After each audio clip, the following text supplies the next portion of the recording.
하나님의 말씀을 봉독하지요. 구약성경 창세기 12장 1절로 9절 말씀을 제가 받들어 읽겠습니다.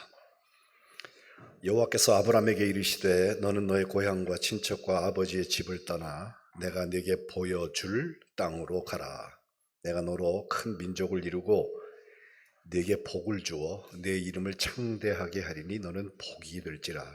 너를 축복하는 자에게는 내가 복을 내리고 너를 저주하는 자에게는 내가 저주하리니 땅의 모든 족속이 너로 말미암아 복을 얻을 것이라 하신지라. 이에 아브라함이 여호와의 말씀을 따라갔고 롯도 그와 함께 갔으며 아브라함이 하란을 떠날 때에 75세였더라. 아브라함이 그의 아내 사레와 조카 롯과 하란에서 모은 모든 소유와 얻은 사람들을 이끌고 가나안 땅으로 가려고 떠나서 마침내 가나안 땅에 들어갔더라. 아브라함이 그 땅을 지나 세겜 땅 모래 상수리 나무에 이르니 그때에 가나안 사람이 그 땅에 거주하였더라. 여호와께서 아브라함에게 나타나 이르시되 내가 이 땅을 네 자손에게 주리라 하신지라. 자기에게 나타나신 여호와께 그가 그곳에서 제단을 쌓고 거기서 베델 동쪽 산으로 옮겨 장막을 치니 서쪽은 베델이요 동쪽은 아이라. 그가 그곳에서 여호와께 제단을 쌓고 여호와의 이름을 부르더니 점점 남방으로 옮겨갔더라. 이는 하나님의 말씀입니다. 오늘은 종교개혁 507년 되는 주간을 맞고 있습니다. 하나님께서 예배하시는 우리 만안교회 모든 교우들 가운데 하나님의 개혁의 역사를 이루어 주시기를 축복합니다. 오늘 오후에 광화문에 무슨 큰 집회가 있다고 우리가 보죠.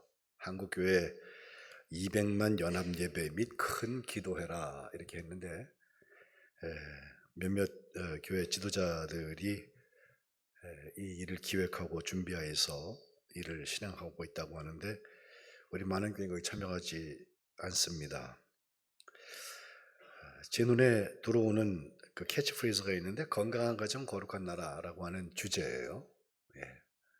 저게 나쁘다는 게 아닙니다. 또 지금 그 젠더 이데올로기라고 말하는 이 동성애 문제가 우리 사회에 깊이 들어와서 또 이미 그거에 익숙해진 사람들을 어떻게든지 혜택을 줘야 되는 거 아닌가 싶어서 동성애 합법화, 동성 혼합법화, 또 차별금지법 이런 거에 대해서 많이 진행이 됐습니다. 그래서 지금이 아니면은 돌아갈 수 없는 강을 건너간다 싶어서 골든타임이라고 선언하고 광화문에 한 200만 명쯤 모여서 같이 예배도 하고 기도도 하자 뭐 그런 겁니다.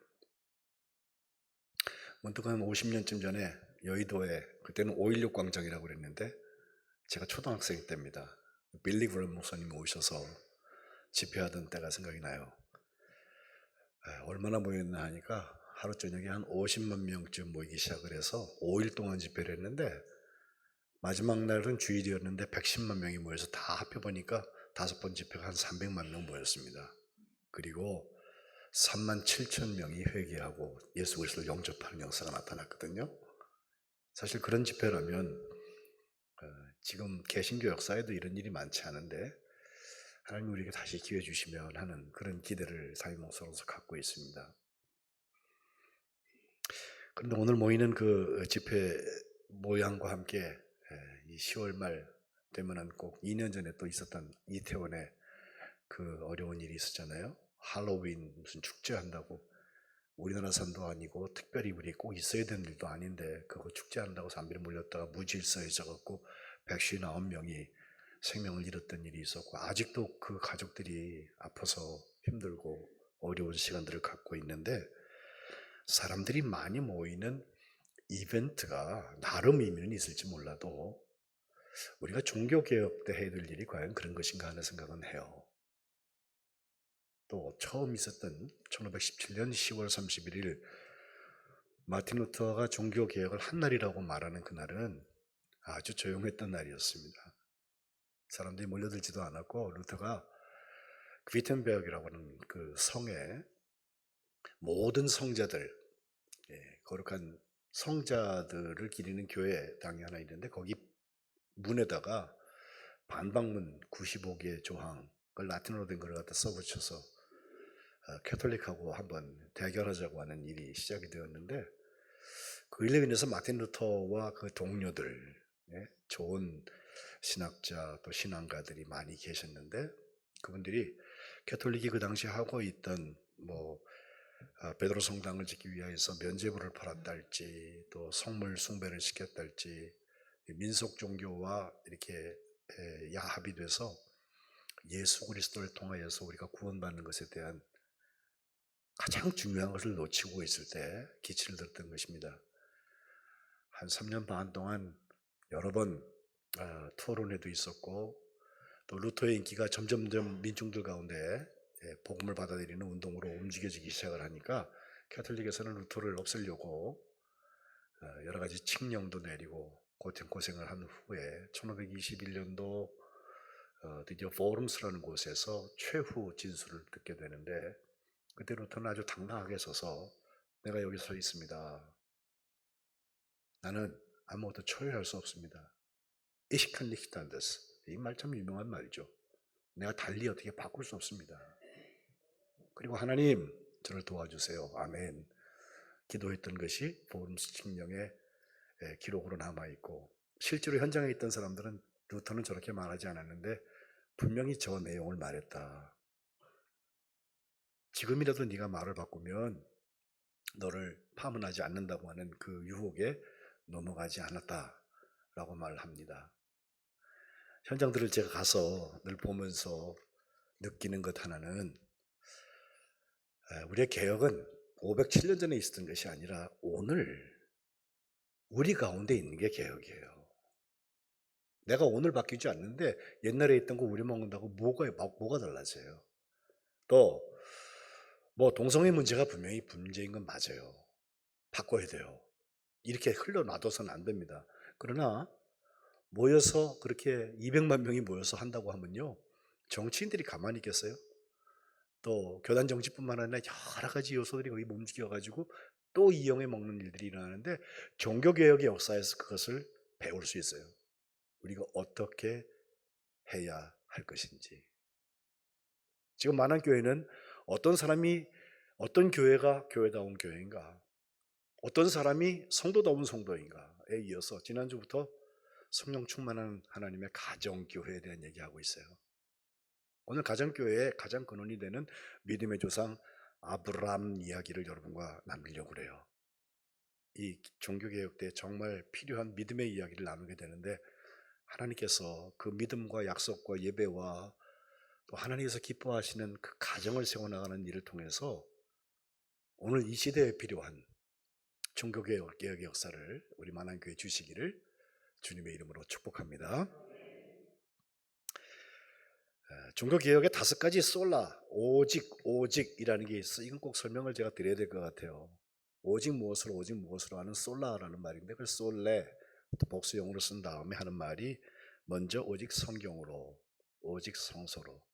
교황이 칙령 내리고 교리와 장정에 있는 법이 문제가 아니라 하나님의 말씀에 우선하는 법은 없다는 겁니다. 그래서 루터는 이렇게 파문을 당한 후에 숨어 들어가가지고 바르테부르크라는 성에 들어가서 이름도 바꿔놓고 성경을 번역하기 시작했어요. 한 1년 만에 독일말로 일반인들이 읽을 수 있는 성경을 번역을 했던 일이 유명합니다. 오직 성경, 하나님의 말씀이 중요하다는 거예요. 두 번째는 오직 믿음으로. 우리가 늘 솔라피데, 이건 많이 듣는 이야기인데, 솔라피데의 반대쪽에는 사람들한테 인정받는 선한 행위죠. 예? 선한 행위가 쌓이면 공적론에 의해서 결국 그 사람은 구원받을 거라고 생각하는, 율법을 지키는 그 사람들이 아니라 하나님을 믿는 믿음으로 구원받는다는 거예요. 또 세 번째 솔라 그라치아, 오직 은혜로라고 했는데, 그것은 하나님께서 우리 감리교식으로 얘기하면요, 앞서가시는 은혜, 선행 은총으로, 곧 종교적인 행위 때문에 생겨지는 게 아니라 하나님께서 선물로 은혜를, 구원을 우리에게 주셨다는 뜻이고, 네 번째, 다섯 번째도 중요해요. 솔로스 크리스투스, 오직 그리스도로라고 했는데, 그것은 매개자가 누구냐? 성직자냐? 아니라는 거예요. 예수 그리스도를 통하여서 기도하고 예수 그리스도를 통하여서 구원받는다는 거예요. 그래서 개신교회는 다 만인 사제설을 믿습니다. 물론 전문적으로 그 일을 감당하는 일들도 있어요. 직분 차이가 있고 또 교회를 얼마나 믿었냐, 예수를 얼마나 믿었냐, 교회 얼마나 다르냐에 따라서 익숙함의 차이가 있지만 결국은 모든 사람 한 사람 한 사람은 하나님 앞에 단독자입니다. 내가 예배하는 거고 내가 믿는 거예요. 그래서 그리스도가 매개가 된다. 마지막 솔리 데오 글로리아, 영광은 오직 하나님께만 드리는 거예요. 성자가 중요해요. 성자의 전통이 나쁘다는 건 아니에요. 그러나 성자 유물 그거 뭐 값비싸게 사고 내가 갖고 있다고 그래갖고 내가 천국 가나? 그렇지 않습니다. 성모 마리아 쉽게 생각할 문제 아니에요. 그러나 성모 마리아한테 기도하는 것은 개신교에서 받아들이지 않습니다. 우리가 기도할 때는 예수님 가르치신 대로 예수 그리스도의 이름으로 기도하잖아요. 왜? 하나님께 영광 돌리려고. 그 외에 다른 어떤 권위를 인정하지 않는 것, 그것이 중국개혁이 5가지로 가지고 있던 것입니다. 예배 시작에 제가 로마서 1장 17절, 복음에는 하나님의 의, 옳다고 하는 것이 나타나는데 믿음에서 믿음에 이르게 한다. 오직 의인은 믿음으로 말미암아 살리라 함과 같다고 말씀하고 있어요. 믿음의 문제입니다. 또 감리교회를 시작하신 존 웨슬리 목사님도 에베소서 2장 8절 말씀을 여러 번 설교하셨는데 그 본문에도 보면 은혜에 의하여서 믿음으로 말미암아 구원을 받았다. 이건 사람이 만든 게 아니다. 너희에게서 난 것이 아니고 하나님의 선물이라고 했어요. 이게 우리 믿음의 아주 중심에 있는 이야기예요. 저런 말씀 붙들고 오늘의 개혁을 이루어 가시기를 주님의 이름으로 축복합니다. 오늘 아브라함 이야기로 돌아와서 여러분과 말씀을 나누고 싶은 것은 아브라함이라고 안 쓰고 오늘 제가 아브람이라고 이름을 썼거든요. 그 이름을 우리가 아브라함이라고 기억을 하는데 왜 아브람인가? 오늘 본문을 보면은 아브람으로 이름이 되어 있습니다. 어느 때 아브람에서 아브라함으로 바뀌어요. 근데 하나님의 약속은 언제 시작되나 보니까 아브람 때 시작이 돼요. 오늘 12장 1절 창세기에 있는 말씀도 쭉 보면 여기 하나님께서 약속을 쭉 주시는데요. 적어도 오늘 본문에 4가지 큰 약속이 나와요. 첫 번째는 네가 많은 큰 민족을 이룬다. 네 자손이 막 많아진다. 뭐 이런 뜻이기도 하고 네 태에서 왕들이 나온다. 나중엔 그렇게 설명하시는데 또 두 번째는 복에 대한 이야기입니다. 우리가 축복받는 거 다 싫어하는 사람 아무도 없잖아. 다 축복 하거든요. 축복에 대해서 여기 본문에 보면요. 내가 네게 복을 준다. 그러니까 복을 받으라는 건 맞아요. 그런데 네가 복이 된다 그랬어요. 너는 복이 될지라. 그죠? 그 복이 된다고 하는 현상을 3절에 보니까 누가 너를 축복하면 내가 축복할게. 너를 저주하는 자가 있으면 내가 저주한다. 하나님 말씀하시면서 땅의 모든 족속이 너로 말미암아서 복을 얻을 것이라. 그러니까 복이 된다고 하는 것, 복의 근원과 축복의 통로가 된다는 것이 같이 가요. 너 때문에 다른 사람에게 복이 된다는 거예요. 예? 너 혼자 축복받고 끝내는 게 아니에요. 우리 그리스도인들이 참 욕심이 많은 분들이 계세요. 나 혼자 축복 다 받으면 그거 갖고 내 세상 다 이룰 것 같이 생각하는 사람들이 있어요. 그렇지 않습니다. 하나님 그렇게 주시지도 않아요. 그러나 내가 복이 되어서 나로 인해서 많은 민족들에게 복이 이루어진다고 할 때 하나님께서 정말 천국문을 여시고선 부어주세요. 그게 우리의 믿음이에요. 이 두 번째 복에 대한 이야기와 함께 세 번째는 네 이름을 크게 만드시겠다. 내 이름을 높여야지, 내 이름을 날려야지 해서 결국 만든 건 사람들이 만든 건 창세기에 보면요. 바벨탑을 만들어요. 흩어짐을 면하자 우리의 이름을 날리자 그러고 만든 게 바벨탑이에요. 근데 하나님께서 말만 조금 바꿔놔도 그 탑 더 멋지잖아요. 그런데 하나님께서 우리의 이름을 유명한 자로 높이시고 창대하게 하신다. 아브라함에게 주신 축복이에요. 그리고 네 번째는 오늘 보면 7절에 나오는데 가나안에 들어온 다음에 땅을 보여주시면서 이 땅을 너와 내 자손에게 주겠다 그러셨어요. 나 혼자 땅 부자 되고 끝난 게 아니야. 주신 땅을 나와 내 자손이 누리게 된다. 저는 이 자손이라는 말 속에서 이미 가정교회의 모습이 드러나고 있는 것 같아요. 이러한 하나님의 약속의 대상이 된 아브라함을 이사야 41장 8절에는 나의 벗 아브라함아, 하나님의 벗이라고까지 말씀을 하셨고, 함께 하겠다고, 오른손으로 붙잡아 주겠다고, 두려워하지 말라고 하나님께서 붙잡아 주시는 모습을 볼 수가 있습니다. 언제 그런 일이 일어날까? 오늘 아브라함에게 일어날 일을 보니까요, 1절에 제일 먼저 명령이 떨어지는데 하시는 말씀은 너의 고향, 친척, 아버지의 집 떠나라는 거예요. 가출하는 것입니다. 예? 그리고 하나님께서 가라는 곳으로 가라는데 보여줄 땅이거든요. 이게 미래에 보여주는 거예요. 출발할 때는 몰라요, 어딘지. 근데 하나님이 보여줄 테니까 출발하라는 거예요. 우리가 어디 여행을 가도 그렇고 뭘 할 때 아주 계획을 할 수 있으면 구체적으로 잘 세워서 그 계획을 따라서 하잖아요. 근데 아브라함의 출발은 하나님이 가라고만 그러셨지 목적지를 알려주지 않으셨습니다. 언제 어떻게 가라는 방법도 알려주지 않으셨습니다. 다만 네가 떠나면 내가 너한테 보여줄게. 그리로 가. 이건 굉장한 모험입니다. 그런데 4절에 보니까 아브라함이 여호와의 말씀을 따라가요.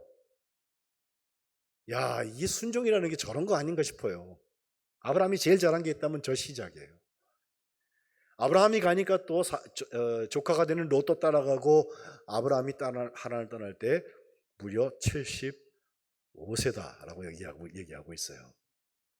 여러분, 아브라함의 나이를 얘기하면요, 저는 꼭 그 말씀을 드려요. 아브라함이 몇 살 살았는지를 보세요. 아브라함은 175세를 살아요. 그러니까 75세면 여러분 75세라고 민증 까가지고 나랑 동갑이네, 그렇게 생각하시면 안 돼. 인생으로 딱 비교해서 보면요, 75세를 제가 셈을 해봤어요. 만약에 100세 인생, 100세를 사는 분이 아브라함의 175세하고 75세를 비교해서 보면 42살이에요.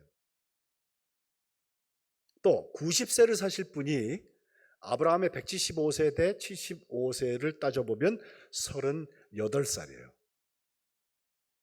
그때쯤이면 한번 도전할 만도 하죠. 80세를 사시는 분 같으면 34세를 말해요. 예? 80세를 살 사람이 34세에 한번 도전할 만하잖아요. 그런데 그 도전의 내용이 하나님께서 하신 말씀을 따라서 갔다는 거예요.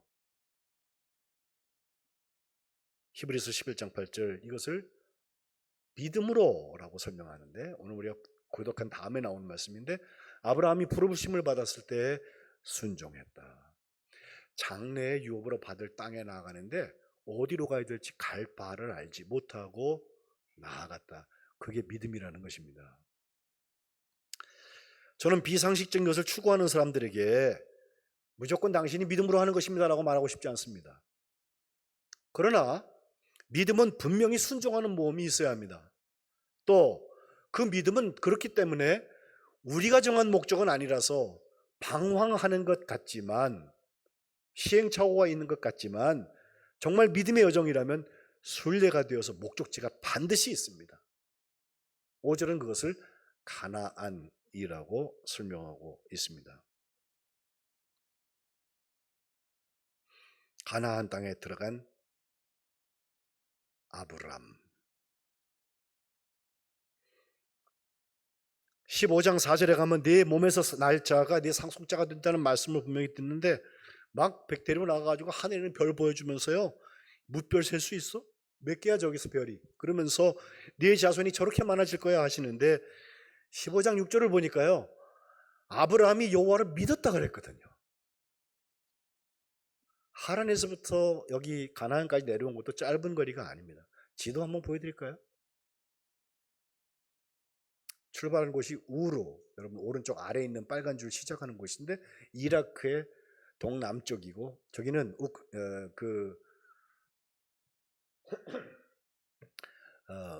문명이 시작된 그런 강들이 거기 흐르는 곳이어서, 그 갈대아라는 지역에 있는 우르라는 곳이었는데, 거기서부터 출발해 가지고서 저 북쪽으로 올라간 것이 꺾이는 지점 가운데 별이 있는 곳이 바로 하란이라고 하는 곳인데, 저 하란에서부터 다시 또 서남쪽으로 쭉 내려와서 지금 이집트 가기 전에 저기 베델, 세겜이라고 하는 곳을 가나안이라고 써놓지 않았습니까?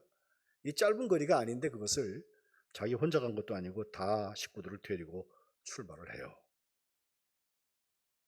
그런데 그 75세에 아직 아이를 낳지 못하고 있는 아브라함, 여전히 인간적인 방법을 가족들이 생각했던 것 같아요. 사례가 나는 애 낳기 틀린 것 같으니까 내 몸종에서 애를 낳으라고 86세가 되었을 때 하갈에게서 이스마엘이라는 아들을 낳기는 나요. 그리고 나서 13년이 지난 다음에 아브람과 사레, 나이가 꽤 들은 분들인데 이분들도 자손 약속을 받은 다음에 100세에 이삭을 낳았다. 우리가 뭐 성경에서 잘 아는 이야기입니다. 아브라함은 사실은 100세에 이삭을 낳았다고 할 때 우리가 100세면 죽을 나이인데 생각하시면 안 된다. 175세까지 살았다는 생각을 해보면요, 100세 시대를 사는 사람에게는 57세 정도가 돼요. 뭐 빠른 시간은 물론 아니죠, 이삭을 낳게 된 거. 그런데 그가 137살 되었을 때 자기 아내가 먼저 하나님의 부르심을 받고 그두라라고 하는 후처를 맞아서 또 6명의 아이를 낳는 걸 보면 여전히 아브라함은 생을 번식할 수 있는 그런 기회가 그에게 있었던 것을 성경은 말하고 있습니다. 자, 돌아와서 어떻게 하다가 그가 그렇게 순종할 수 있었을까? 물론 아브라함의 믿음이 제일 중요해요.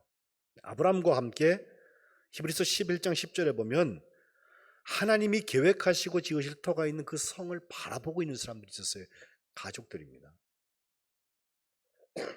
그렇기 때문에 하나님께서는 아브라함과 함께 하겠다고 끝나지 아니하시고 아브라함과 이삭과 야곱에게 함께 하신다는 말씀을 계속 하시는 거예요.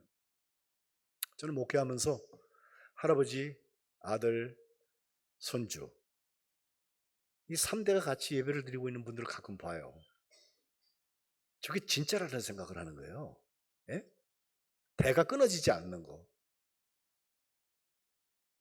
다른 건 말로 되고 그러는데 자식들한테 믿음 가르치는 거는 말로 안 돼요. 진짜 내가 믿어야 애가 따라 믿어요. 예. 그러니 당대에는 좋았는데 그 다음은 안 위험해야 되는 건 말고, 그가 믿음으로 순종하면서 살았던 것들, 그가 하나님의 말씀이기 때문에 내가 따라갔던 것들, 자녀들이 같이 따라가면서 얼마나 불편했겠어요. 아예 자녀도 없었잖아요. 이삭은 늦게 낳잖아요. 그러나 하나님께서 기적적으로 하신 그 일들을 함께 체험하는 가족들, 자녀들이 아버지 어머니 한 것을 보고 그대로 배워서 몸의 DNA로 가지고 있는 거예요. 이거는 우리 집에서 묻지 않는다, 그냥 하는 거다. 그들이 함께 하나님의 계획을 바라보고 있어요. 순종은 소망이 조율되어야 이루어집니다. 그 소망의 조율은 어디서 나타나나? 오늘 본문은 분명히 말합니다. 예배의 자리가 있어요.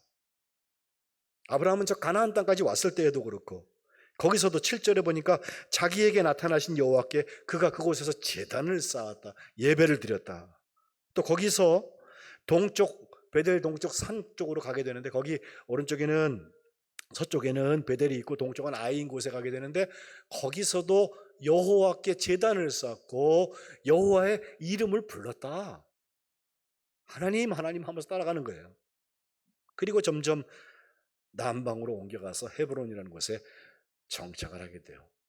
그 이후에도 뭐 기근이 나가지고서는 애굽에 갔다 오는 이야기며, 또 자기가 사실은 가족 다 데려두고 오라고 그랬는데 괜히 따라온 롯 때문에, 예?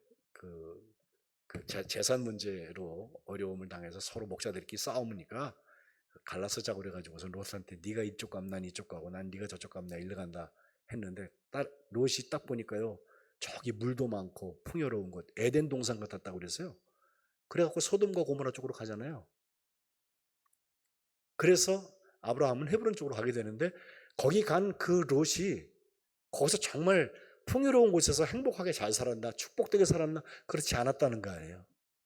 거길 쳐들어온 사람들한테 잡혀가지고 저 북쪽의 단까지 끌려가고, 그걸 또 자기 집에 318명 그 군사들을 데리고 가가지고선 데리고 오고, 오다가 무슨 여러 가지 일들을 경험하면서 거기 살렘 왕 멜기세덱에게 뭐 11조를 드리고 얘기가 쭉 나오는데, 그런 다음에 15장에 가면요, 지금 이 이야기, 아브라함이 여호와를 믿으니까 하나님께서 여호와를 믿는 그 아브라함을 하나님의 의로 여기셨다.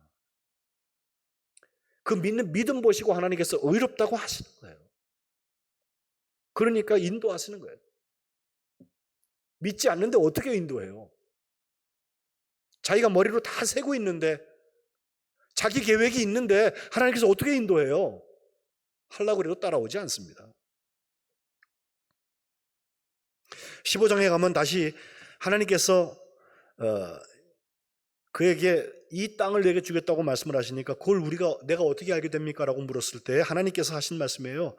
3년 된 암소, 3년 된 암염소, 3년 된 숫양, 산비둘기 집비둘기 다 가지고 와서 내 앞에 쪼개놓고 그리고 예배하라는 거예요. 이건 어쩌면 우리가 매번 드리는 예배가 저 자리일 것 같아요. 3년 된 암염소든 3년 된 암소든 3년 된 숫양이든 혹은 집비둘기나 산비둘기든 내 생명을 대신해서 하나님 앞에 쪼개놓는 거예요. 그게 헌신이에요. 1년에 그걸 제일 크게 하자고 하는 게 돌아온 주일에 우리가 맞이할 추수 감사고요. 사람 보라고 하는 거 아닙니다. 저는 늦기까지 아브라함이 그 자리를 지키고 있는데 17절에 가면 해가 져서 어두울 때 연기나는 화로 하나가 보이면서 타는 횃불이 그 쪼갠 고기 사이로 지나갔다. 하나님이 태우셨다는 거예요. 하나님이 받으셨다는 거죠. 사람들은 이것을 거룩한 낭비라고 말할지 모르겠어요. 그러나 하나님께서는 그게 하나님의 예배 현장이고, 그 예배 현장에서 하나님의 약속이 이루어지기 시작하는 것입니다. 여러분, 예배 현장을 가볍게 여기지 마세요. 온라인으로 해야 되는 분은 해야 될 수도 있어요. 코로나 같을 때. 그러나 타협하지 마세요. 이 자리 지키세요, 여러분. 얼마나 복된 것인데. 매월 1일이 되면 우리가 첫날 새벽 예배 하잖아요. 예배입니다. 와서 예배하세요. 하나님께 주시는 은혜가 달라요. 그리고 우리가 함께 예배할 때 정말 내가 아플 만큼 하나님께 드리는 거예요. 그리고 아마 하나님께서 그거를 불로 사르시고 흠양하십니다. 그 자리가 언약이 이루어지는 곳이에요. 특별히 그 언약 중에서 아브라함의 이름이 아브라함으로 바뀌는 장면이 나오죠. 바로 할례하기 바로 전인데, 창세기 17장 가면 그가 99살이 되었어요. 아들에 대한 약속도 주셨는데 17장 4절에 보면 내 언약이 너와 함께 있다. 너는 여러 민족의 아버지가 된다. 열국의 아비가 된다. 그러면서 열국의 아비라는 이름으로, 아브람이라는 것은 큰 아버지, 위대한 아버지, 아주 고귀한 아버지라는 뜻을 가지고 있는데, 아브라함이라고 그러면요, 모든 열국, 여러 나라와 민족의 아버지라고 하는 이름으로 이름을 바꿔 놓으세요. 그러면서 7절에 보니까 내가 내 언약을 나와 너 및 네 대대 후손 사이에 세워서 영원한 언약을 삼고 너와 네 후손의 하나님이 되겠다는 거예요. 생각만 해도 좋지 않아요, 여러분? 그리고 이 땅을 너와 네 후손들에게 주겠다고, 나는 그들의 하나님이 되겠다고 약속하고 계세요. 그의 아내인 사레도 원래 공주, 지배자라는 뜻을 가지고 있는데 그 이름을 사라라고 바꾸어서, 사라는 역시 열국의 어머니, 귀부인이라고 하는 뜻을 가지고 있는데, 그 아브람과 사레였을 때에는 아직 아이 낳는 소망이 없지만 이제 이름 바꿔놓고 하나님께서 아브라함과 사라에게서 이삭을 낳게 하시는 것입니다. 우리 만한교회가 53년을 오는 동안에 여러 가지 개혁들을 맞으셨을 거예요. 때로는 좀 그런 어려움은 없었으면 하는 그런 어려운 일도 당했을 수 있어요. 근데 우리가 다시 출발선에서 가만 보면요, 오늘 종교개혁이 시작된 이날이라고 생각한다면 진짜 하나님께서 우리에게 주시려는 개혁이 뭘까? 아브라함은 아브라함이 되고 사레는 사라가 되며 그 태가 열려서 이삭이 열려지고 우리 모든 교우들의 가정가정마다 하나님의 성령 충만한 가정교회들이 세워지고 바로 거기서 하나님의 약속이 이루어지시기를 주님의 이름으로 축복합니다. 실제로 아브라함은 자기 자신을 포함한 식구 식솔들을 그때 99살이 돼서 다 할 일을 행한 다음에 몸에 베푸신 하나님의 그 징표를 가지고 영원한 언약을 살기 시작을 하는데, 마틴 루터의 얘기로 제가 돌아와 보면요, 그는 지금 딱 제 나이가 마틴 루터가 죽던 나이예요. 뭐 그리 오래 살지는 않았지만 또 짧게 살지도 않았습니다. 그가 42살 됐을 때 결혼을 해요. 카타리나 폰 보라라고 하는 여자하고 결혼하는데, 그녀는 수녀원에서 수도하던 수녀였는데 16살 아래의 여자와 결혼하거든요. 굉장히 사랑을 했어요. 자기가 늦게 결혼했으니까 아이를 빨리 낳게 하기 위해서 애를 써가지고 6명의 아이를 낳는데 딸 둘은 먼저 죽고 나머지 아들 중에 법률가가 나오고 신학자도 나오고 의사와 그 과학자도 나오고 3남 3녀거든요. 또 막내 딸은 귀부인이 돼서 백작하고 결혼하고 그랬던 가정의 역사가 가지고 있는데, 마틴 루터가 카타리나하고 카테라고 자기가 늘 애칭하는 그 여인과 살면서 했던 일들이 뭘까? 정말 힘들고 어려울 때 그 가족이 함께 그 종교개혁의 운동을 끌고 나가기 위해서, 그 캐테가 그 맥주 공장을 운영을 하기도 하고요, 아주 정말 생활력 있는 그런 삶들을 살았는데, 그와 함께 오래지 않은 시간을 살면서도 하나님의 뜻이 이루어지고 하나님의 약속이 이루어졌으면, 정말 솔라 했던 그 믿음의 역사, 은혜의 역사, 성경의 역사, 예수 그리스도의 역사, 그리고 하나님께 영광 돌리는 역사가 우리에게 일어났으면 하는 것을 매일매일 집중했던 것 같아요.